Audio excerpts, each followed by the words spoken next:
How to monetize Facebook account. Let's get started. In order to monetize your Facebook account, you'll need to convert your Facebook account to the professional account, or you'll need to create a page in your Facebook account. To do that, launch your Facebook app. Make sure you have already logged into the account. Now to create a page, head over to the menu page. Once you're in this page, head over to the option Pages.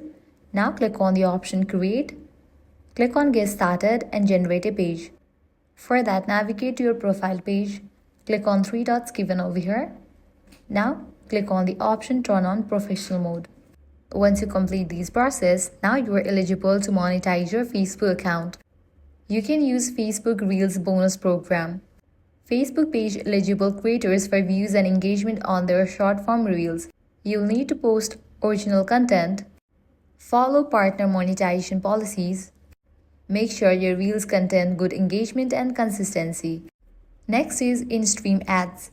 You must have 5,000 followers, 60,000 total minutes viewed in last 60 days, 5+ active video uploads, must be over 18 and follow monetization rules.